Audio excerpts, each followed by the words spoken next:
मौजूद है वफाकी वज़ीर दाखिला एहसन इकबाल साहब, जो कि सिक्योरिटी के इंतजाम भी देख रहे हैं। एहसन इकबाल साहब, सिक्योरिटी किस तरह के इंतजाम किए गए, क्योंकि थ्रेट भी थी मियाँ साहब को?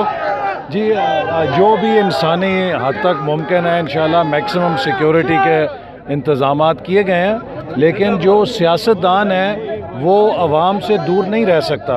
अगर हम सिक्योरिटी ख़दशात के पेश नज़र कमरों में बंद हो जाएं तो वो सियासतदान की मौत होती है।